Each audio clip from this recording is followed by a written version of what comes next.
Olá, boa noite, seja muito bem-vindo, muito bem-vinda. Eu sou Carol Roman Sandler, sou a fundadora do site Finanças Femininas e parceira da Caixa Seguradora no projeto Dicas de Din-Din. E hoje eu tenho comigo um convidado super especial para esse nosso webinar. O professor e economista Samidana. Ele é um expert em finanças pessoais e vai falar com a gente hoje tudo sobre como a gente se planeja para o ano que vem. Prazer estar aqui, Carol. Seja muito bem-vindo também. Obrigado pelo convite. Espero ajudá-los aí nesse desafio que é lidar com as finanças, ainda mais num país como o Brasil, em que as coisas não são tão simples assim. Exatamente. Então, nos próximos 45 minutos, a gente vai ter um tempo bem legal para falar de 13º, como é que você organiza os gastos para esse fim de ano, como é que você se planeja para 2017, faz bons investimentos e ainda a gente vai ter um tempo para perguntas e respostas. Então, se você tem alguma dúvida para a gente, manda no chat com o hashtag, com a marca do Jogo da Velha, para a nossa equipe poder identificar a sua dúvida e vão ser selecionadas algumas perguntas para a gente responder por aqui, tá bom? Então, vamos nessa. Primeira coisa, Sami, como é que a gente faz para usar bem o 13º salário? O 13º vem nessa hora e sempre que vem, as pessoas falam, veio na hora certa, né? Isso. A gente tem que levar em conta algumas coisas. Primeira coisa, se você tem dívida, por exemplo, utilize, obviamente, para pagar as dívidas. Agora, se a pessoa não tem dívida, ela não pode esquecer o seguinte: os recebimentos, pelo menos dos assalariados, são mais ou menos constantes no ano, mas os gastos não. No começo do ano é duro, porque você tem IPTU, você tem IPVA, para quem tem filhos em idade escolar e colégio privado paga a matrícula, então você tem um gasto inesperado. Conheço muita gente que não guarda logo para o começo do ano, acaba entrando no vermelho, então a regra é a seguinte: tem dívida, paga a dívida. Não tem dívida? Pensa no começo do ano. Agora, se não tem dívida e já está tudo certo para os gastos do começo do ano, aí sim, o ideal é você investir um pouco e também aproveitar um pouco se quiser gastar em alguma coisa. Gastar, é claro, mas tem uma série de gastos nesse período de dezembro, né, com presentes de Natal, ceia, e realmente muita gente acaba esquecendo os gastos de janeiro, ainda tem às vezes uniforme escolar, material escolar. E mesmo as crianças em casa, elas às vezes acabam custando mais e também acaba pesando no orçamento. Exatamente. Então, uma dica fantástica que o Sam me deu aqui, realmente olhar para os seus gastos não só de dezembro, como também de janeiro e principalmente quem está endividado, aproveitar esse dinheiro para quitar a dívida. Mas como é que você faz, Sam? Você tem algumas dicas boas para como é que você pode se organizar agora para os gastos de fim de ano? Sim, o primeiro passo é você ter consciência dos seus gastos, né? Muita gente está endividada, as pessoas às vezes me perguntam, o que eu faço? E eu começo a fazer uma analogia com dieta. Muita gente sabe que está acima do peso, ou gostaria de perder peso, mas tem medo de subir na balança. Sim. Com seus gastos é a mesma coisa. O primeiro passo é subir na balança. E o que é subir na balança? É você ter uma ideia da sua situação. Sobra dinheiro? Falta dinheiro? E aí, se tiver alguma anomalia, né, ou se a pessoa estiver muito gorda ou faltando dinheiro, tem que fazer os exames. Sim. E o que é o exame no caso de finanças? É você fazer um diagnóstico, você saber para onde está indo o dinheiro, sobre o que você está gastando, e aí sim você tem um plano aí para curar sua saúde financeira. Exatamente, porque você precisa ter realmente essa clareza de ter o diagnóstico, né? Como é que está a minha vida financeira? Sabe, por exemplo, essa semana eu estava conversando com uma conhecida e ela me falou, puxa, você sabe que eu gasto sempre, todo mês eu acabo ficando 3, 4 mil reais acima do meu salário, estou sempre 3, 4 mil reais no vermelho e fica rolando essa dívida todo mês. Muito complicado. E aí quando chegam os imprevistos, a situação explode e às vezes não são nem imprevistos, né? Porque a gente já sabe que em janeiro vai ter IPTU, IPVA, matrícula da escola. Então se você consegue se planejar um pouquinho de antecedência, é sempre muito melhor. Mas especificamente para ceia de Natal, presente da criançada, você tem alguma dica de como é que dá para fazer? Se você fez esse diagnóstico, é interessante você saber quanto você pode gastar. Sim. E se ater a esse orçamento. Exatamente. Os presentes são muito mais simbólicos do que o valor, claro. Você pode dar alguma coisa de valor, se quiser, valor financeiro. Mas a simbologia costuma ser mais importante, até para as relações. Quanto a crianças, é difícil também uma criança ficar sem presente. Então, você tem que usar um pouco de criatividade. Mas não use essa época do Natal para você fazer grandes compras. Por exemplo, tem gente que gosta de trocar geladeira, televisor. Essa não é uma boa hora. Porque logo em janeiro você tem os saldões de janeiro. Sim. Então você acaba pagando mais caro e às vezes nem é necessário. Então, sugiro que as pessoas estabeleçam o orçamento, sigam esse orçamento, lembrando, claro, você vai dar prioridade para as crianças, mas também que ao símbolo do Natal e não ao valor. E, obviamente, cada um gasta quanto pode, cada um gasta o tamanho do seu bolso. Isso eu estou falando para as pessoas que estão com orçamento mais fechado. Com certeza. Uma dica bacana que eu vi recentemente, de você pedir para a criançada fazer uma lista dos presentes que querem ganhar. Porque criança, quem tem filho sabe que criança fica mudando de ideia o tempo inteiro. Uma hora quer a bola, uma hora quer o herói, outra hora quer o patinete. E não tem muita noção de valor, né? Que um patinete vai ser muito mais caro do que uma bola. Ou então que um pacote de figurinhas. E na cabeça das crianças é tudo mesmo. Então, realmente, você, por exemplo, fazer uma lista, pedir para a criança fazer uma lista dos presentes que ela quer ganhar. Porque muitas vezes você é capaz de encontrar lá na lista algo que seja acessível para sua família nesse momento e ainda assim vai realizar um desejo do seu filho. Especialmente em tempos de crise, né? Uma coisa que acontece bastante nos mercados internacionais, nos Estados Unidos acontece bastante, são várias dicas de presentes que a pessoa faz. Então, às vezes a criança confecciona com o pai ou com um amigo próprio presente e faz uma troca de presentes. Isso eu acho muito legal. Muito bacana. Não só pela economia, mas também pela educação, que também passa por isso, né? Educação financeira também você saber quanto custa as coisas. Você precisa saber que seu pai ou sua mãe não te ama de acordo com o presente que te dá e por aí vai. Então, às vezes, se você está numa situação mais difícil esse ano, talvez seja uma boa oportunidade para você ensinar seus filhos um pouco de educação financeira. Exatamente, até porque nem sempre o mais caro é o melhor e o amor não deve ser medido nisso. Sim. Então eu acho que é uma boa oportunidade. Essa dica que você deu é fantástica. Se você for olhar na internet, procurar no Google, faça você mesmo, vai achar listas e listas de ideias e com o passo a passo ali de como é que você pode montar aquele presente para ficar de acordo com fazer um presente acho que até mais emocionante, né? Tem um outro tipo de valor emocional. Eu já vi crianças fazendo cartão de Natal e tem um valor e tem que escolher e aí elas se divertem, viram uma brincadeira e às vezes dá um orçamento para a criança, né? Vocês têm tanto para gastar e aí elas têm que fazer escolhas porque não deixa de ser uma maneira de educá-las para a vida, porque na vida prática a gente faz escolhas. Ninguém, ou praticamente ninguém, pode ter tudo o que quer. Escolher uma coisa é renunciar às outras e talvez desde pequeno você deve ser ensinado isso. Quanto antes você começa com essa filosofia, melhor. Fantástico. Está pensando em adultos maduros e com uma boa relação com dinheiro, né, lá para frente. E com ceia de Natal, você tem alguma dica? Ceia de Natal, assim, o Natal é muito importante, né? A gente mora num país que o Natal talvez seja a festa mais importante, seja pelo motivo religioso para alguns, seja para reunião familiar dos outros, para a época do ano, né? Porque a gente usa esse calendário em que o final do ano muda tudo, então muda o calendário escolar, a criança passa de ano, as empresas batem suas metas ou não. Então eu acho ruim quando a pessoa tem que cortar a ceia. Sim.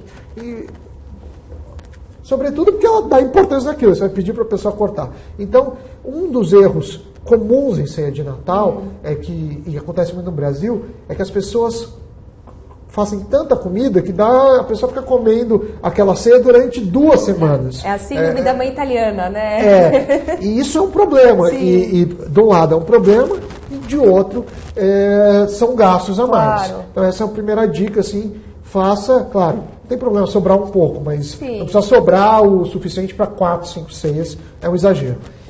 A outra coisa é as pessoas às vezes querem economizar nos itens da ceia, né? Claro, você precisa de arroz, você precisa de frutas secas, de peru, e aí vários itens. Mas olha os itens mais caros, que normalmente são as carnes ou as aves e as frutas secas.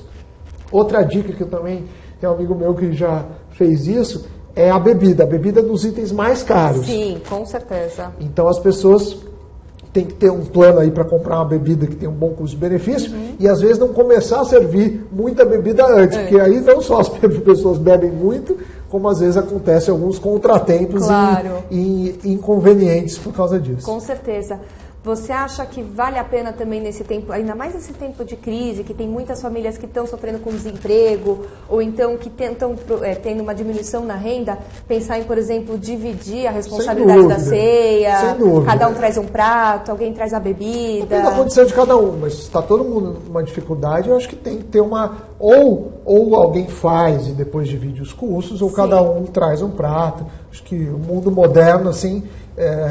já permite esse tipo de liberdade, afinal o dinheiro às vezes é muito difícil para as pessoas ganharem e uma pessoa, por mais que queira oferecer uma ceia de Natal, ela não faz sentido ela oferecer isso e ficar endividada. Eu, por exemplo, me sentiria muito mal de, no lugar que a pessoa está bancando a ceia, sabendo que isso vai causar o endividamento. Então eu acho que esse tipo de liberdade é importante. A ceia tem que ser algo festivo que não pode te dar uma dor de cabeça, ainda que financeira, depois. Com certeza. Então, se você está aqui pensando em como é que vai ser a sua ceia de Natal, como é que você vai dar conta de presentear toda a criançada, dá uma olhada nessas dicas que a gente trouxe realmente. Se você começou a assistir só agora o nosso webinar, saiba que depois vai estar toda a gravação disponível no canal do YouTube da Caixa Seguradora. Então, olha essas dicas e pensa, você não precisa gastar rios de dinheiro e torrar todo o seu 13º só com presentes, com ceia, dá para fazer as coisas de uma maneira mais equilibrada, que você vai poder celebrar o hoje sem deixar de pensar no amanhã. E falando no amanhã, então, Sami, conta aqui pra gente, por que é tão difícil manter as resoluções de ano novo? Carol, a gente sempre conversa sobre isso, assim, o ser humano é um ser complexo, né? A gente não é absolutamente racional. Sim. Ninguém toma todas as decisões do ponto de vista racional. Então, por exemplo, você escolhe casar, a pessoa que você vai casar, você não faz uma planilha tentando ponderar as qualidades do seu futuro marido ou futura esposa, e aí sai com uma pessoa que tem mais pontuação. Ninguém faz isso. E, por outro lado, a gente também não é um ser absolutamente racional que só age por impulso. Então, existe um meio termo. Sim. Só que o que a gente percebe que quando as pessoas vão fazer uma resolução, e essa época do ano tem muitas resoluções, a pessoa acaba fazendo metas que ela não consegue cumprir. Então, começar a fazer de novo um paralelo com a dieta. A pessoa quer fazer uma dieta, então ela comeu demais no final do ano, comeu aquela ceia farta, ela está tranquila, não está trabalhando, com o estômago cheio, e fala assim, agora eu vou fazer dieta. Ela está num momento muito inverossímil com o dia a dia que ela vai ter em 2017. Porque em 2017 ela vai passar a maior parte do tempo trabalhando, ela não vai ter tantas ceias desse tipo, e o estresse do dia a dia. É o chefe, é o namorado, é o filho, é o pai, quem seja. Então, é a síndrome do super-homem ou da Mulher Maravilha. A pessoa tenta se superestimar e aí põe uma meta inviável e não consegue cumprir. Para gastos também é importante isso. Muitas vezes você quer economizar muito, mas você põe uma meta que você esquece o dia a dia. Exato. Por exemplo, ficar sem comprar roupa por um tempo, eu sei que você já fez essa experiência, é possível? Ficar sem ir a festas é possível? Mas por um tempo. Ninguém consegue fazer isso a vida inteira. É como a dieta xiita de só ficar no suco verde. Não dá, você não aguenta, porque isso sobrepõe as características humanas. Sim. E então é importante você ter algo desse tipo, que seja muito realista nas suas previsões. E também imprevistos acontecem. Pode ser uma inflação maior, pode acontecer alguma coisa de saúde que você tem que gastar mais, ou até algo bom. Você foi convidado para ser padrinho de um casamento, vai ter que dar um presente. Então você precisa ter margem de manobra. As dietas que mais funcionam são aquelas que tem um dia que você pode comer um docinho, ou que tem os furos. E o gasto financeiro também. Então é importante você ter uma meta, você pensar no futuro, mas você não pode esquecer que você é um ser humano que vai querer ir numa festa, vai querer comprar alguma coisa, você não vai viver você não vai só sobreviver, não é só pão e água que você vai consumir. Então esse é um erro muito comum e que inviabiliza muitos planos de investimento, ainda mais num momento crítico do Brasil que a gente tem, que a aposentadoria do governo está mudando, Sim. e a gente não sabe nem quanto vai receber, nem se vai receber. Exato. Então, se faz necessário você pensar no futuro, e para pensar no futuro, você precisa ter um planejamento. Claro, quem está endividado tem que sair primeiro das dívidas, mas quem não está, faz um planejamento para investimentos. Então conta pra gente quais são as melhores resoluções que você pode fazer para o seu ano novo, para ter um ano novo rico e equilibrado, sem ficar no sofrimento. Sim, os sonhos são muito importantes, Carol. A gente é movido a sonhos, né? O sonho pode ser um sonho material, claro, ou não material. E às vezes o sonho não material, ele é viabilizado por uma coisa material. Então, por exemplo, você pode ter o sonho de fazer uma viagem, de conhecer um outro país. Esse é o seu sonho. Mas você precisa do dinheiro para comprar passagem. Então, se faz necessário. Então, é muito importante você ter um objetivo. Por quê? É mais fácil você deixar de gastar quando você está pensando assim, eu vou deixar de gastar para poder viajar, ou para comprar um carro, ou para comprar um apartamento, ou para fazer qualquer coisa, ou até para a sua aposentadoria, para o seu futuro, do que você só deixar de ter aquele prazer a troco de nada. Sim. Agora está chegando o verão, tem muita gente que fala assim, não, eu vou na academia porque a pessoa se vê no verão e quer se imaginar biquíni, com um corpo mais legal. Com um corpo de praia, né? Um corpo de praia. A gente faz dieta pro casamento, quer entrar no vestido, ou no terno, que seja, tem essa questão. Então é importante isso. E assim como a gente paga várias contas na nossa vida, a gente paga conta de luz, de celular, às vezes você financia uma casa, um imóvel, faz a parcela que assim, pague a você mesmo. Faz uma parcela para o seu sonho. E aí todo mês você vai lá e paga, e isso vai ajudar você a juntar o seu sonho no futuro. Muito bacana. Então, anota isso, presta atenção, porque são dicas muito, muito ricas. Porque a questão é a seguinte, não adianta só você colocar uma meta, no fim do ano eu quero juntar tantos R$1.000. Não tem um estímulo real para isso. Você precisa ter um objetivo, como você me falou, não material. Então, é uma viagem, é um curso de pós-graduação, é o casamento, é a entrada na casa própria. E para isso, você vai ter que realmente olhar o ano todo. Não pensa só no agora, em janeiro, dezembro, janeiro, e fala assim, esse ano é o ano que eu vou dar entrada na minha casa própria. Isso fica muito distante se você não coloca, então eu vou ter que juntar tantos reais por mês para conseguir realizar esse sonho. Quando você começa a colocar, dividir essa ideia do ano em unidades menores, em meses e semanas, você começa a ver exatamente, é muito fácil de ver, o que você precisa fazer ao longo do tempo para conseguir realizar seu sonho. Então, eu recomendo muito que você tenha muito claro os seus objetivos. Faça promessas de ano novo que você realmente vai querer cumprir e começa a partir do dia 1º de janeiro, e se não, até porque não agora, a partir de amanhã já trabalhar para realizar seus sonhos, porque senão a vida vai ficar sempre nesse ciclo do ganha, gasta, paga as contas, fecha o mês no sufoco e vamos começar tudo de novo no mês que vem ou no ano que vem. A vida pode ser mais do que isso. Então, como é que você planeja os seus gastos? O que você precisa fazer para olhar para esses imprevistos e fazer com que eles deixem de ser imprevistos, né, Sami? Porque a maior parte dos imprevistos, na verdade, não precisaria ser um... Vamos lá.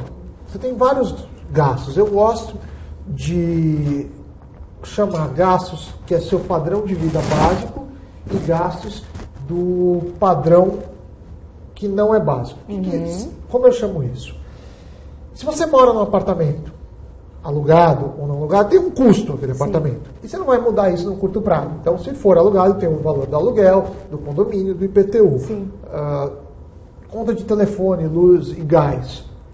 É fácil você estimar. Você olha os últimos 3 meses, não tem uma variação tão grande. Claro, conta de luz, você pode dividir no verão, que usa mais o ar-condicionado, mas você consegue estimar. Então, esses gastos, escola dos filhos, para quem paga a escola dos filhos, alimentação, eu digo alimentação, aquela que no mercado mesmo, não é o jantar fora, são gastos que acontecem todo mês. Esse é o custo de vida.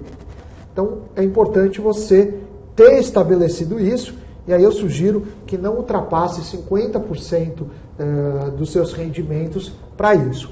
Os outros 20%, 30% são aqueles gastos que fazem parte da vida. Ou seja, você não vai viver sem. Que é, às vezes você vai numa festa, às vezes você vai jantar fora, às vezes você vai comprar uma roupa, pode acontecer um imprevisto, e aí você pode se basear também no histórico. Quantas Sim. festas você foi? Quanto você gasta em média? Viagens, seja viagens menores de final de semana ou maiores, e vai fazendo isso.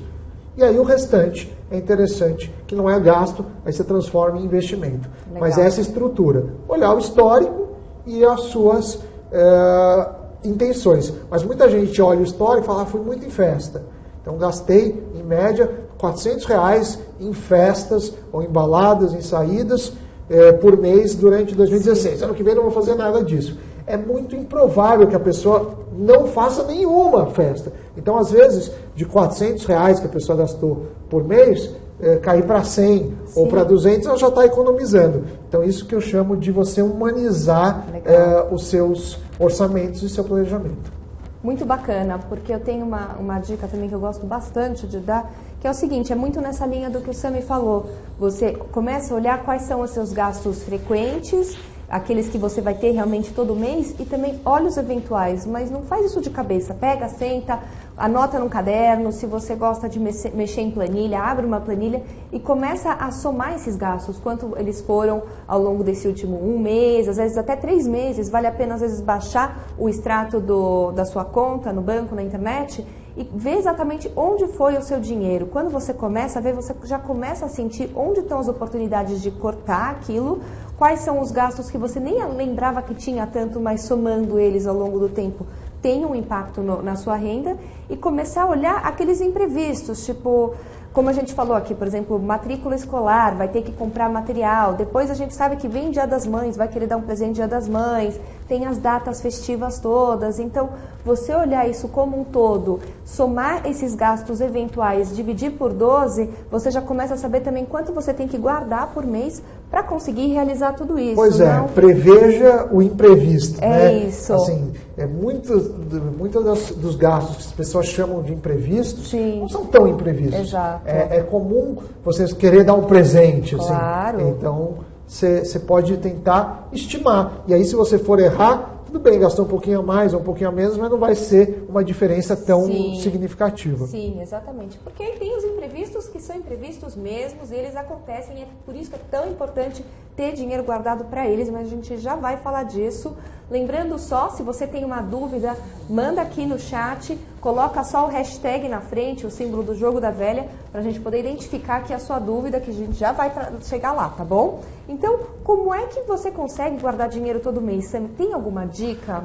A gente está falando assim, pague a si mesmo, né? Sim. Acho que você tem que fazer como uma parcela, assim como você paga sua conta de luz para não ser cortada, sua conta de gás, seu condomínio, seu aluguel para não ser despejado, você paga a si mesmo. Então você tem que estabelecer uma meta que seja factível, porque nada adianta também você pagar a si mesmo e ficar devendo no cartão de crédito, que aí qualquer economia que você fez de um lado vai por água abaixo. Então, quer dizer, precisa ser um investimento, né? Algo que de fato tenha surgido de um bom planejamento financeiro. Aí você faz isso, eu gosto que as pessoas pensem em economizar até 30%, mas a gente sabe que às vezes a pessoa ou não está ganhando tanto, ou tem filho e os custos muito altos. Mas assim, primeira meta para quem não fecha o orçamento no azul é fechar no azul. Sim. Aí depois você pode começar tentando economizar 5% de salário, 10%, 15% até 30%. Claro, não tem problema se em alguma fase da sua vida você não conseguir 30%. Isso é uma meta ideal. Sim. Porque às vezes tem 2 filhos, pagando custo, sustentando um monte de gente, você não vai conseguir mesmo. E às vezes nessa fase só você ficar no azul já é uma vitória. Com certeza. E aí o ideal é você ir se acostumando com menos. Então você fala assim, olha, para cada R$100, a cada R$1.000 que eu ganho, eu tiro R$100. Então você abre uma outra conta, faz um investimento, e é como se você nem visse esse dinheiro. No começo do mês, né? No começo do mês. Tá. E você não sente que tem esse dinheiro. Sim. Porque o fato de você não sentir que tem, ajuda você a não gastar. Mas, de novo, só vale fazer isso se você economizar. Senão, ou entrar no cheque especial, cartão de crédito, aí deu errado, você tem que rever seu plano. Então, primeiro de tudo, você guarda seu dinheiro já antes de começar a gastar. A primeira conta que você paga, no todo começo do mês, na dica do Sami, paga você mesmo antes. E é o seguinte, é muito importante levar isso sempre com muita seriedade, sabe? Com consistência, porque você não vai juntar um dinheirão de uma vez só. Dinheiro, para quem quer construir um patrimônio, ter um dinheiro guardado para poder se aposentar, para o que quer que seja, realizar seus sonhos, se constrói com consistência ao longo do tempo. Alguns meses dá para guardar mais, alguns meses dá para guardar menos, mas você colocar uma meta e guardar com regularidade todo mês, um pouquinho que seja, tem um impacto muito, muito grande na sua vida. E aí também tem que cortar gasto. Outro dia eu vi uma frase, Sami, que eu achei fantástica, que gasto é que nem unha, você tem que cortar sempre. Então, você acha legal olhar nesses viés, por exemplo, de ou você vai reduzir a frequência daquele gasto, tipo, você janta fora com a sua esposa toda semana, está numa fase mais difícil, vamos jantar a cada 15 dias, ou então reduz o valor. É muito comum quando as pessoas estão tendo dificuldades, elas tentarem cortar o que elas chamam de supérfluo. Que é esses jantares com a esposa, que é a viagem de final de semana, que é o presente, é a roupa. Sim. Eu não acho isso uma boa ideia. Na verdade, reduzir é possível, cortar nunca. Sim. E muitas vezes a pessoa evita fazer o que é o mais óbvio, claro, que é descer o padrão de consumo. Sim. Então, às vezes vender o carro, trocar por um carro mais barato. Às vezes, casos mais fortes, você tem que às vezes morar num lugar mais barato, às vezes mudar seus planos de celular, telefone para pacotes, TV a cabo mais barato. Às vezes mudar a escola dos seus filhos, porque a gente precisa de margem de manobra. É isso. Então, tá bom, se você sai todo dia, toda semana, mais de uma vez por semana para jantar, você consegue. Mas às vezes a pessoa sai uma vez por mês para jantar com a esposa e reduzir para zero. Eu prefiro que a pessoa mexa no gasto que ela... Naquele gasto essencial. Essencial, que é o custo de vida. E a gente se adapta, né? A gente... por exemplo, quando nós nascemos, não existia celular. Sim. E eu fiquei a maior parte da minha vida sem celular. Não sei se é a maior parte, mas acho que mais ou menos metade da minha vida sem celular. E hoje, no entanto, eu me sinto, às vezes, nu quando eu saio sem celular. Tudo bem, eu vou abrir mão do celular, mas a gente já viveu e se adapta. O ser humano se adapta muito. Então, às vezes, você pode ir para um lugar mais barato, morar, trocar planos de TV a cabo ou de internet, você acha que aquilo é o fim do mundo, mas rapidamente você se adapta e também isso é temporário. Se a sua situação financeira melhorar, nada impede de você voltar depois. Exatamente, muito bacana. Então, lembra sempre, se você vai ter que fazer uma redução no seu padrão de vida, o que é indicado é que você faça logo de uma vez, porque assim você já se adapta logo àquela nova situação. E os estudos de psicologia econômica mostram todos que a gente se adapta a absolutamente todo tipo de situação. Então, se vai, por exemplo, se adaptar a uma situação melhor, a família está ganhando mais, então um dinheiro extra, vai comprando as coisas devagar, curtindo. Se, por outro lado, vai ter que ter uma redução do seu padrão de vida, faz isso logo de uma vez, sabe? Que nem puxar o band-aid, porque aí sim você tem tempo e pode se acostumar logo com aquilo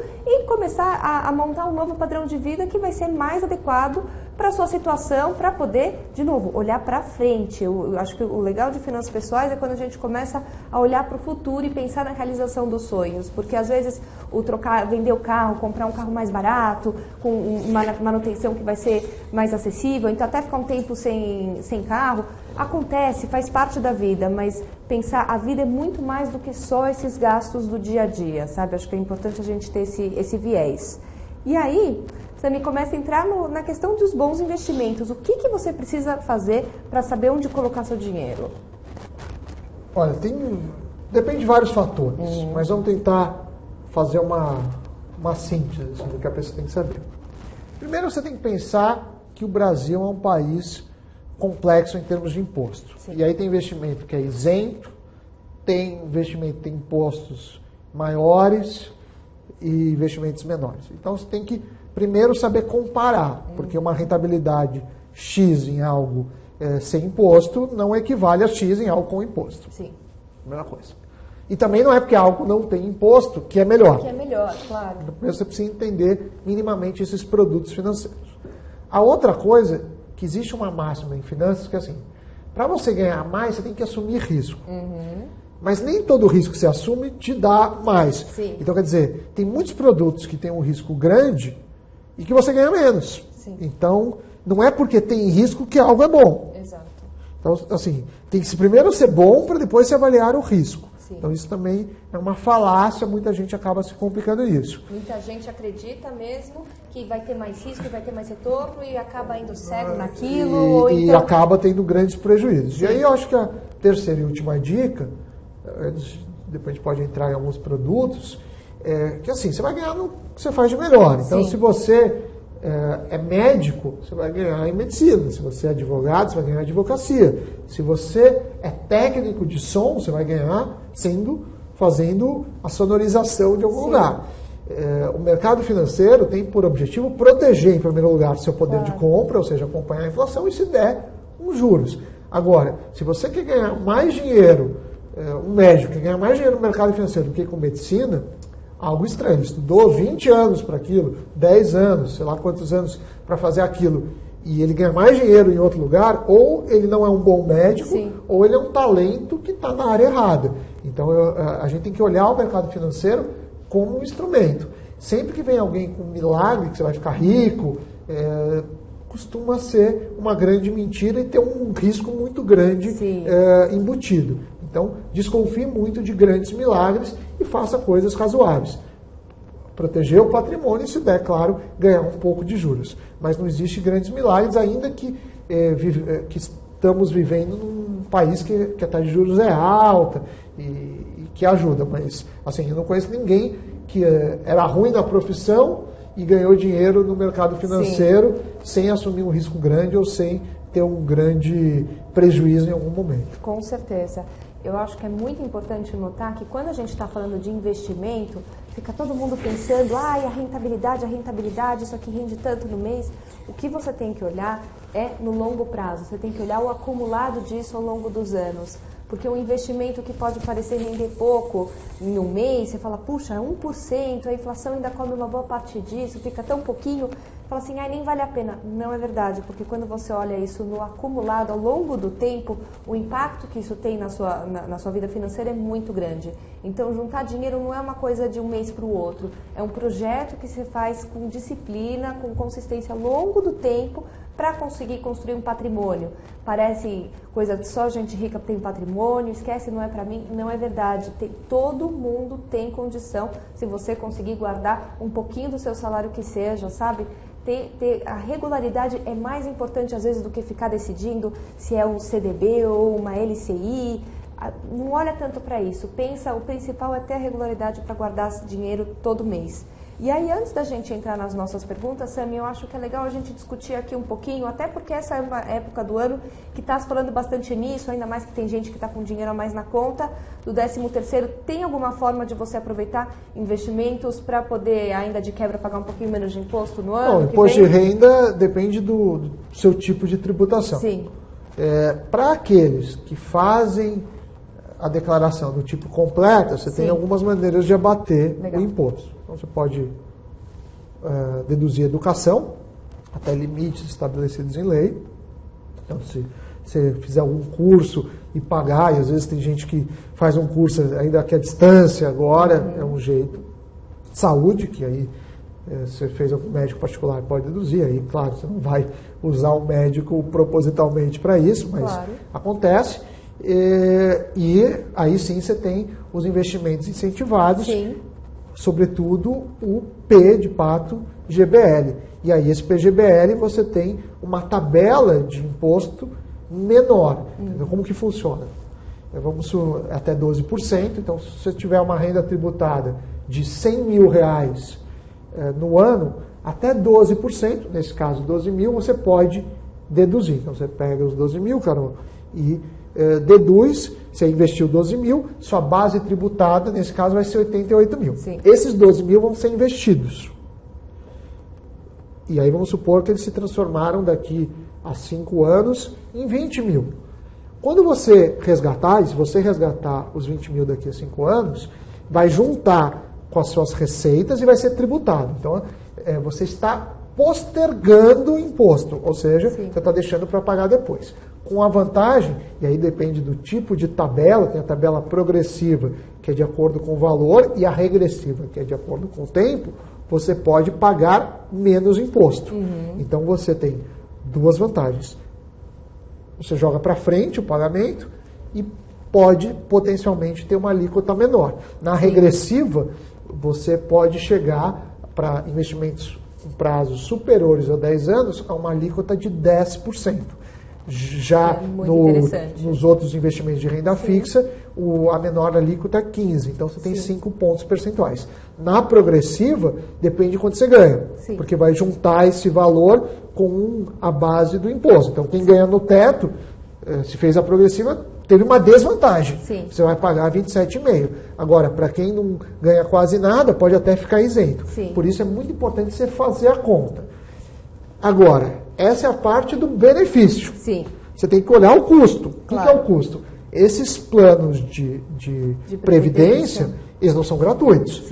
Os bancos oferecem com taxas. E se as taxas forem altas, essa vantagem que você tem tributária foi por água abaixo. Então, o que vai depender o sucesso do PGBL? Vai depender primeiro, quanto você ganha, o tipo de imposto que você faz, para você saber o seu lucro, o seu benefício, e o custo, que são essas taxas. E também você tem que ver no que o gestor investe, porque você paga um gestor, na verdade, todo mundo põe dinheiro para ele fazer investimentos. Se ele fizer um investimento mal feito, você vai perder dinheiro. Não importa a instituição em si, se a instituição em si quebrou ou não, importa o investimento. Claro que instituições de boa reputação também querem bons gestores que têm mais seriedade. Mas não é obrigado, tem que acompanhar, olhar o histórico e saber que tipos de ativos são de renda fixa, é bolsa, porque aí você tem uma percepção do risco que você está assumindo. Exatamente. Então, muito importante isso que o Sami falou, a vantagem do que se chama de benefício fiscal é que você acaba pagando imposto de renda no ano que vem sobre uma base menor. Isso vale para quem tem um plano de previdência PGBL. Você vai deixar para pagar esse imposto lá na frente quando você for resgatar o investimento. E quanto mais dinheiro você tem aplicado, maior é o rendimento. Então essa é a grande vantagem. Esse dinheiro que você deixou lá investido e ainda pagou menos imposto, ele vai render mais juros. Então é um benefício muito bacana. Quem tem um PGBL, está pensando em fazer um PGBL, tem um dinheiro extra esse ano, pode acabar aproveitando esse benefício fiscal. Só lembrando que o PGBL você tem que fazer a declaração completa do imposto de renda e também ser contribuinte de algum tipo de previdência oficial. Esses são os requisitos para poder investir no PGBL e ter essa vantagem na hora de pagar o imposto. Então, e também, como o Sami falou, muito importante ficar sempre de olho nas taxas cobradas. Todo tipo de investimento, tudo tem um custo nessa vida, um investimento também tem seus custos. Se a gente sabe quanto vai pagar na geladeira nova, no celular, na bolsa, no sapato, o que quer que seja, também tem que saber exatamente quanto você paga para poder ter seu dinheiro investido, seja em um fundo de investimentos, às vezes em aplicações como, por exemplo, CDB, que tem cobrança de imposto de renda, ou até no plano de previdência. Tem que olhar os custos, os impostos, tudo certinho. Se você não tem clareza disso, você pode, inclusive, pedir para o seu gerente fazer uma simulação, né, Sami, de ver quanto vai ficar no líquido depois do... O ideal é que a pessoa acabe se inteirando na internet para ela poder fazer a própria conta. Mas, senão, o gerente costuma ajudar. Que sempre eu gosto de empoderar as pessoas para que elas tenham mais liberdade para negociar, não só com o gerente, com qualquer vendedor de produtos ou serviços. No caso de investimentos, é um serviço, um produto financeiro. Então, essa independência. Mas começando a estudar, fazendo algumas simulações, tem que pôr na ponta do lápis. Também isso passa por uma educação financeira, já que a gente não tem acesso aos produtos financeiros na escola, o que é uma pena, porque faz parte da vida e quanto mais você souber, melhores decisões você irá tomar. Fantástico. Então vamos partir aqui para as perguntas. Então vamos lá. Só para lembrar você que está assistindo, pegou no meio esse webinar, depois ele vai ficar disponível no YouTube da Caixa Seguradora, você vai poder assistir todo o nosso bate-papo por lá. Se você tem uma pergunta e ainda não fez, não deixa de mandar para a gente. só deixa marcado a pergunta como um hashtag, a marca do Jogo da Velha, para garantir que a nossa equipe vai identificar a sua pergunta, ok? Então, vamos lá. A Adriana Sami está perguntando, vale a pena pagar à vista IPTU e IPVA utilizando o 13º? Vale. Assim, o desconto do IPTU e do IPVA são grandes suficientes para você pagar à vista. Claro, se você tiver o dinheiro. O desconto compensa o que você deixa de ganhar num investimento, porque eles são significativos. Agora, o que não vale é você não ter dinheiro, aí pega um empréstimo para pagar à vista, sim, aí os juros do empréstimo comem todo o desconto. Não vai compensar. Agora, o Cláudio perguntou, seria viável usar o 13º para investir no Tesouro Direto? Seria. O Tesouro Direto é uma modalidade do governo em que você compra títulos públicos. Sim. Então você pode usar qualquer dinheiro. Para você ter uma ideia, o Tesouro Direto paga mais ou menos 98% do CDI. Por que eu estou falando isso? E tem imposto. O imposto começa em 22,5%, que é para períodos de 0 a 6 meses, de 6 meses a 1 ano é 20%, de 1 ano a 2 anos vai para 17,5%, depois de 2 anos chega no menor valor, que é 15%. Então, esses 98 eu já estou considerando a custódia, que é uma taxa de transação que o Tesouro cobra, mas você tem que descontar o imposto. Sim. Então, tem que descontar 15%. Por quê? Porque esses 98% de CDI é o que você tem que usar como crivo para decidir se vai para um CDB de um banco. Claro, comparando aí prazos e tamanho da instituição. No Tesouro, você está emprestando dinheiro para o governo, no banco, você está emprestando dinheiro para o banco. Então, em termos de rentabilidade, se o banco pagar mais que 98%, isso antes dos impostos, vale a pena ficar no banco, senão o Tesouro Direto é bacana. Tem aqui uma pergunta do Alano, que essa eu vou responder, eu achei muito bacana. Tá, só ressalvando que logo depois das festas de fim de ano já tem a questão das compras de livros escolares, matrículas, entre outros. Como equacionar tudo isso em época de crise? Alano, essa é hora de ser criativo, não tem jeito. Muitas escolas, por exemplo, fazem troca solidária, tanto de uniformes quanto de materiais escolares, utilizados que estão ainda em bom estado. Então, sugira isso para a direção da sua escola. Se a escola não quiser realizar esse tipo de atividade, conversa com os pais. Eu sei que hoje está todo mundo nos grupos de WhatsApp dos filhos, com todos os pais da classe. Então, é uma forma bacana de você procurar ter acesso àqueles livros que muitas vezes ficam em bom estado e não precisar pagar o valor cheio de materiais que acabam sendo muito caros. O mesmo vale para uniforme. Outra ideia muito bacana, Alano, é o seguinte, você pensar em fazer a compra coletiva com os pais e mães da escola. Vai precisar todo mundo comprar aquele livro? Juntem-se e tentem fazer uma compra, por exemplo, no atacado dos livros, dos materiais escolares, por exemplo, ir em lojas de atacado para comprar cadernos e lápis para toda a criançada, todos em conjunto, acaba saindo muito mais barato. Nesse tempo de crise não tem jeito, você tem que ser criativo, você não acha, Samir? Eu acho que tem que ser criativo, e também a escola às vezes pede para você comprar material do ano inteiro. Às vezes você pode conversar com a escola, e eu já vi esses casos, para ter o material por bimestre. Você não precisa gastar tudo no mês, até porque a criança não vai, no primeiro dia de aula, comprar e usar todos os materiais. Então essa conversa também te ajuda a dar um respiro, já que começo de ano é bastante pesado para o bolso. Com certeza. Tem uma outra dica que eu acho bacana, é que criança, a gente quer tudo novo na virada do ano, mas muitas vezes tem um caderno que usou pouco, sabe? Os lápis estão bons ainda, não precisa trocar mochila todo ano, sabe? Acho que dá para ter um pouco de consciência e fazer algumas compras, não precisa fazer todas as compras indicadas para a virada do ano, especialmente nas famílias que estão passando por dificuldade com esses tempos de crise. Agora aqui, lá de casa do Fausto, perguntou: se eu fizer uma aplicação em previdência em nome de um dependente com a vinculação do CPF ao CPF dela, posso descontar no meu imposto de renda a contribuição? Você precisa checar com um contador, mas a percepção que eu tenho é a seguinte: se é seu dependente, sim. Por quê? O que acontece quando você tem dependentes que têm renda, né? Então, sei lá, eu faço o meu imposto de renda com a da minha esposa. A gente soma as rendas e soma as deduções. Exatamente. Então, tudo leva a crer que sim, mais cheque que um contador. Infelizmente não tenho essa resposta na ponta da língua.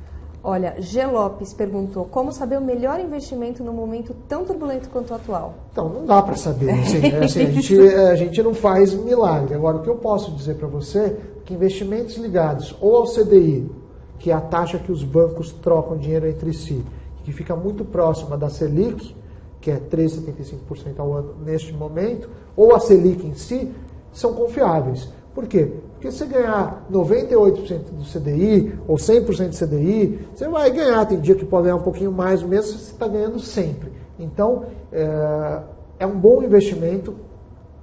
Você paga acima da inflação, estou falando do 100% do CDI ou 100% da Selic, e se aproveita a alta taxa de juros. Agora, não posso te garantir que isso vai dar mais que o dólar, que vai dar mais do que o ouro, porque esses outros instrumentos variam muito. Mas, sem dúvida, essa é uma boa dica. Com certeza. Eu acho que vale aqui ressaltar o seguinte, não existe o melhor investimento. Estou vendo aqui, tem muita gente perguntando se Tesouro Nacional é uma boa, CDB é uma boa, Previdência Privada é uma boa. É o seguinte, você tem que avaliar quais são os seus objetivos, a sua condição financeira e o prazo que você tem para investir. Sabe? Se você tem um prazo maior, Previdência Privada pode ser uma boa opção. Tesouro Direto, outra boa opção para prazos maiores, sabe? Você tem que avaliar qual que é o investimento adequado no seu caso e por isso que é tão importante ter acesso a uma educação financeira de qualidade. Você começar a ler sobre o assunto, pesquisar os vários tipos de investimento e escolher aquele que tem mais a ver com o seu momento de vida, não, Sami? Acho que tem muito que você falou, mas você tem que olhar, tem investimentos que são ruins sempre. Então, você tem que olhar isso e custo, né? Por exemplo, CDB, que é um empréstimo que você faz para o banco, né? O certificado de depósito bancário. É bom, né? É um produto, é a mesma coisa, falar uma calça é boa, depende da qualidade, do preço, de tudo. Mas o que você tem que saber é que fora o Tesouro Direto, que é padronizado, Previdência, Fundo de Investimento, CDB, LCI, LCA, tudo varia preço e custo. Então, eu precisaria ter a situação, esse CDB que paga tanto, de tal lugar é bom. Então, não dá para generalizar. Só o Tesouro Direto, e por isso que às vezes a gente recomenda, às vezes nem é o melhor em todos os casos. Sim. Só que o Tesouro Direto tem aquela vantagem que ele paga a mesma coisa. Sim. No banco, o mesmo produto pode ter taxas diferentes. Sim. Por isso, de novo, sugiro que você estude e veja os custos de investimento para fazer essas comparações. Porque muitas vezes o Tesouro Direto não será a melhor opção e você vai ter que, pode ser a Previdência, pode ser o CDB, pode ser uma LCI, LCA, fazer essas contas. Saber fazer a conta é você ter autonomia e empoderamento suficiente para tomar uma decisão. É engraçado que a pessoa vai comprar um carro, e às vezes com carro usado, né? Antigamente tinha as feiras, aí ela leva esposo, marido, o sobrinho, Sim. o tio, o mecânico de confiança. E às vezes para fazer um investimento que no tempo dá o valor de vários carros, a pessoa vai sem conhecer nada e toma uma decisão, às vezes com base num panfleto lá, numa publicidade. É importante você conhecer para ter certeza que aquela decisão é adequada para o seu caso.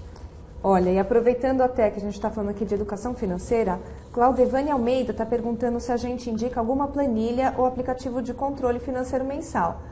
No Finanças Femininas, a gente tem muita planilha disponível, dependendo do seu objetivo. Tem planilha para casamento, para realização de sonho, para sair da dívida. Tem várias planilhas lá. Você acessa no finançasfemininas.uol.com.br. Você tem alguma que você gosta de usar, Sami? Não, o mais importante é você fazer. Sim.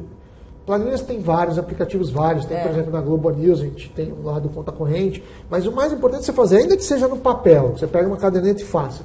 Só o hábito de fazer ajuda. Aí você vai usar uma planilha, você vai usar aplicativo, é muito do seu teste, o que você acha cômodo. Eu acho que tem que ser algo simples de usar, porque é mais importante o fazer do que uma tecnologia sofisticada. Fantástico. Agora aqui, Valdecir Daniel perguntou, é legal ter uma reserva de emergência? Qual um bom valor para guardar como reserva? É legal, mas você tem muitos investimentos, por exemplo, vários CDBs, tem liquidez diária, o Tesouro Direto, você pode vender diariamente. Então, isso é uma espécie de reserva. Você deixa em algo que você pode liquidar diariamente. Geralmente, a gente fala de 3 a 6 meses do salário, do custo de vida aí da sua família. Isso é difícil você precisar mais do que isso de dinheiro, então trabalhe com essa faixa ideal. Até por conta do desemprego, tem muita gente com medo de ficar desempregado, é ideal você ter uma reserva que aí te dá um fôlego para se recolocar, porque senão você pode, infelizmente, espero que não aconteça, perder o emprego e aí sai correndo para a primeira opção que aparece na frente. Então ter reserva também é você ter mais liberdade, autonomia para escolher o emprego. E claro, se você não for desempregado, e esse é o meu desejo, que você continue empregado, você vai ter feito uma reserva, está tudo certo. Esse dinheiro não será perdido. Deixa ela guardada ali, vai fazendo depois que juntou aquela reserva, vai juntando dinheiro para outros objetivos muito mais legais do que a reserva de emergência. Mas imprevistos acontecem, gente, carro quebra, geladeira pifa, encanamento estoura, a gente tem que ter dinheiro guardado para isso, até para você não ter que, por exemplo, tirar o dinheiro do seu plano de previdência para pagar o encanador. Não, e às vezes são imprevistos felizes, às vezes, como eu falei, você pode ser padrinho de um casamento, às vezes você teve a oportunidade de viajar para outro país, e aí você vai gastar um pouco mais, às vezes a empresa te manda lá, se tiver dinheiro você aproveita o final de semana e faz outros passeios. Então os imprevistos nem sempre são trágicos. E ter essa reserva é uma maneira que te abre possibilidades. Fantástico. Aqui Márcio Bezerra perguntou, no plano de previdência privado, o que é melhor, VGBL ou PGBL?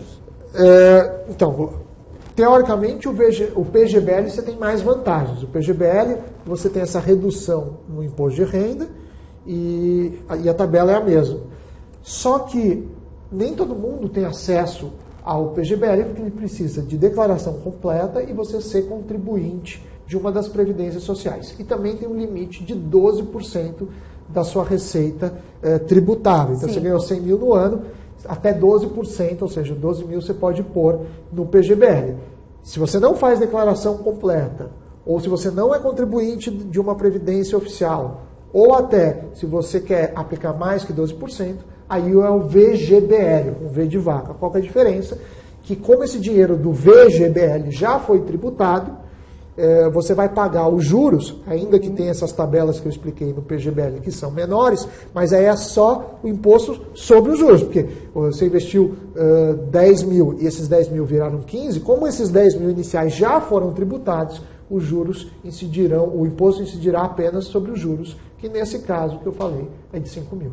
Então, Márcio, tá aí, tem que olhar realmente o que é a sua situação, o quanto você tem de dinheiro para investir, se você tem condição ou não de fazer um PGBL e decidir. De novo, não tem o melhor investimento do mundo, tem aquele que é o adequado para o seu bolso e para o seu momento.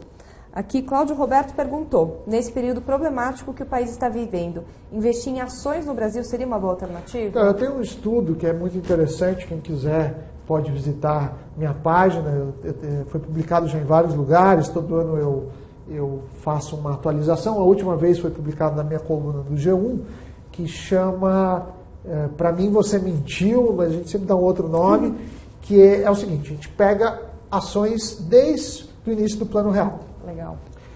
Aí eu falo assim, vamos estudar janelas de 10 anos. Sim. Então eu pego todas as combinações de 10 anos, possíveis desde do primeiro dia do Plano Real. Então o cara podia ter investido dia 4 de julho de 94, sair do 4 de julho de 2004, 5 de julho de 94, 5 de julho de 2004, até 10 anos a contar do dia da atualização. Então se eu fosse atualizar hoje, 10 anos, hoje é dia 14, então 14 é o investimento de dezembro de 2006. Aí eu vejo quantas vezes a Bolsa, e coloco dividendos, os bônus, os proventos e desconto imposto, tanto da Bolsa quanto do título público. E dá quase 3 mil combinações só de 10 anos, e a Bolsa perde a maioria dos casos. Olha só. Então é um caso em que você teve um risco maior e um retorno, pelo menos histórico, menor. Não sugiro Bolsa no Brasil. Se quiser, faça com pouco dinheiro, 10% do seu patrimônio, 15% no máximo. Faça uma carteira bem diversificada, mas o Brasil, historicamente, foi o país da renda fixa, está sendo, e aqui tudo indica ainda será por alguns bons anos. Então, renda fixa é o caminho do Brasil, e aí entra tudo que a gente falou. PGBL, a maioria dos fundos investem em renda fixa, CDB é renda fixa, Tesouro Direto e renda fixa, fundos de investimento também, a maioria investe em títulos públicos ou ativos de renda fixa e por aí vai. Então é isso, a gente pensar que a gente tem no fundo uma oportunidade, é o país dos juros mais altos do mundo e isso é muito pesado para quem quer montar um negócio, para quem está endividado, mas para quem é investidor tem vantagem de ter investimentos que são muito mais conservadores. Não existe investimento seguro, existem investimentos conservadores e mais conservadores e mais arriscados, mas com um nível de conservadorismo muito bom e que tem retornos muito acima do que se vê em outros países por aí. Então, realmente, olhar o mercado de ações é para quem realmente entende do assunto, quem estuda muito, que acompanha o noticiário. A gente recomenda que você fique de olho mais no mercado de renda fixa, nos CDBs, nos títulos do Tesouro, na maior parte dos fundos de investimento, porque é onde você tem a oportunidade de ter um crescimento sustentável do seu patrimônio ao longo do tempo, tá? Olha só. O Lucas Martins perguntou: como pagar menos ou restituir mais imposto de renda em 2017? Tem duas previdências PGBL. O que mais que ele pode fazer? Então, PGBL, a questão não é se você tem uma previdência ou duas. É 12% da renda tributável. Então, você deve investir até o limite. Aí tem educação, você pode, às vezes, um investimento, que na verdade é um gasto de educação que vai abater, e saúde, que aí eu também não desejo para ninguém. Mas são basicamente essas as regras do que é dedutível. Então, dê uma olhada nisso e faça as contas, porque às vezes você pode ter duas previdências, mas o valor ainda não atingiu os 12%, e aí você pode fazer um aporte maior ou até uma terceira previdência. Olha só, o Ronaldo perguntou: nesse momento de transição e mudança do plano de aposentadoria social, é interessante contratar uma previdência privada? É interessante você ter um investimento para a sua aposentadoria. Se vai se chamar PGBL, se vai se chamar VGBL, se vai ser um CDB de um banco, vai ser um fundo de investimento, vai ser o Tesouro Direto, aí você precisa fazer a conta. Mas, sem dúvida, sua capacidade de trabalho diminui no tempo, e ainda que você queira continuar trabalhando, provavelmente você vai ter rendimentos decrescentes. A aposentadoria do governo vai pagar menos, e tem gente que fala que pode ter problemas e você receber nada ou muito menos do que estão falando. Por isso, sugiro que você tenha, sim, uma renda complementar que pode vir de qualquer investimento, inclusive da previdência privada, mas não obrigatoriamente da previdência privada. Aqui o Cláudio perguntou, aproveitando já o assunto, sobre a mudança da previdência social que o governo está propondo. Qual a sua opinião, Samir? Me conta, esse é um assunto polêmico. É um assunto polêmico, mas assim, claro, se perguntar para uma pessoa com a nova regra, você prefere trabalhar mais para ganhar menos? A pessoa vai falar não, porque ninguém é tolo. O problema é que o jeito que está é capaz de você não ganhar nada. Então, não adianta você comparar uma alternativa que a gente tem hoje, que é insustentável, com outra.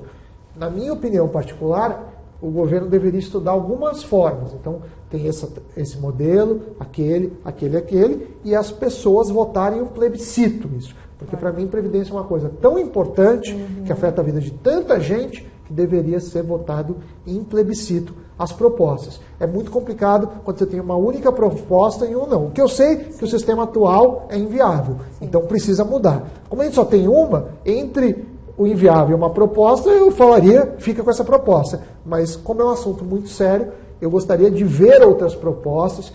Tem países em que não tem o mesmo sistema do Brasil. Porque no Brasil, e o que eles estão propondo, inclusive com a transição, é assim: quem está contribuindo hoje, paga quem está aposentado hoje. Sim.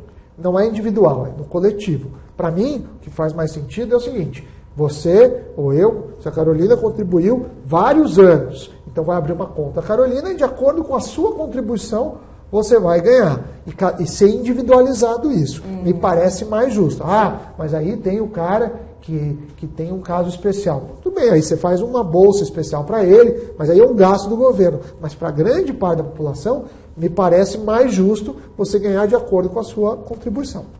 Eu acho que esse é um assunto muito polêmico e tem muita coisa sendo dita. Ainda não tem uma finalização do que vai ser de fato a proposta que vai ser aprovada, e isso vai demorar um tempo.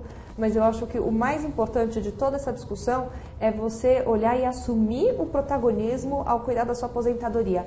Não deixar isso na mão do governo, porque se hoje as pessoas já ficam frustradas com o que acabam recebendo do INSS, mais para frente a tendência realmente é piorar isso. Então, você assumir esse protagonismo e começar a fazer investimentos, guardar seu dinheiro e ter esse cuidado próprio com a sua aposentadoria é essencial para você não passar por necessidade mais para frente na sua vida. Olha só, a gente tem ainda mais algumas perguntas e depois está acabando o nosso tempo, temos mais 4 perguntas. Vamos lá. Denil perguntou, qual o valor mínimo para aplicar em uma previdência privada? Olha, Denil, tem várias opções, você vai realmente ter que pesquisar no mercado. Da Caixa Seguradora começa a partir de R$35, então tem para todos os bolsos.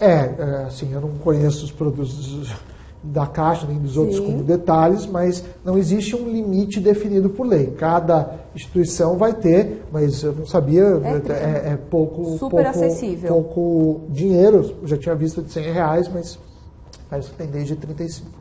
MGA perguntou, dentre as aplicações para 2017, Tesouro Direto ainda será uma vantagem segura? Como começar a investir no Tesouro Direto sem intermediários? Não existe sem intermediários. O Tesouro Direto você tem que ter uma corretora. Agora, existem corretoras, aí você entra no site do Tesouro Direto, que não cobram taxa de corretagem. Você abre a conta numa corretora dessa, transfere o seu dinheiro do seu banco para a corretora, entrou na corretora, não deixa o dinheiro parado lá, logo já faça um aporte no Tesouro Direto. O título mais seguro é o Tesouro Selic, você vai ganhando a taxa Selic, e eu acho que não é nada totalmente seguro, é muito seguro, assim como os CDBs de bancos, assim como notas compromissadas de bancos grandes, assim como previdências privadas de bons bancos, e aí também são bem seguros. Aí você tem que fazer uma questão desse custo de taxas e benefícios que você vai ter, que pode ser desde o benefício fiscal até a rentabilidade. É importante você saber líquido quanto sobra no seu bolso.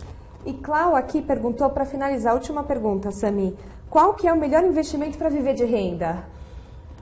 A renda fixa é um bom investimento, e aí cai nesses mesmos que a gente falou. Tesouro Direto, os planos de previdência que tem boas taxas de administração e boa performance, você tem CDBs de bancos, ou seja, um mercado de renda fixa como um todo, já que se aproveita a taxa de juros. Se pensar que está 13,75 a taxa Selic, você investir num imóvel, um imóvel de 1 milhão, você teria que ganhar 13%, 75 ao ano, né? Então você está falando quase 140 mil. Eu acho muito difícil você ganhar um aluguel, isso ainda que bruto, né?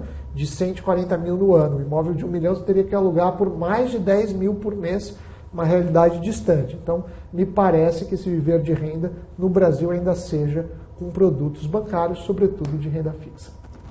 Muito bem, Sami, te agradeço. Foi um prazer, espero voltar em breve aqui no seu espaço. Espero principalmente que você tenha gostado. Aproveito para desejar um bom ano para você, um bom ano para você que nos assiste e principalmente para o nosso país que está precisando. É isso, gente. Desejamos a todos vocês boas festas, um ano novo cheio de prosperidade e conte aqui conosco para suas dúvidas de educação financeira, tá bom? Um grande abraço e até o próximo. Tchau, tchau.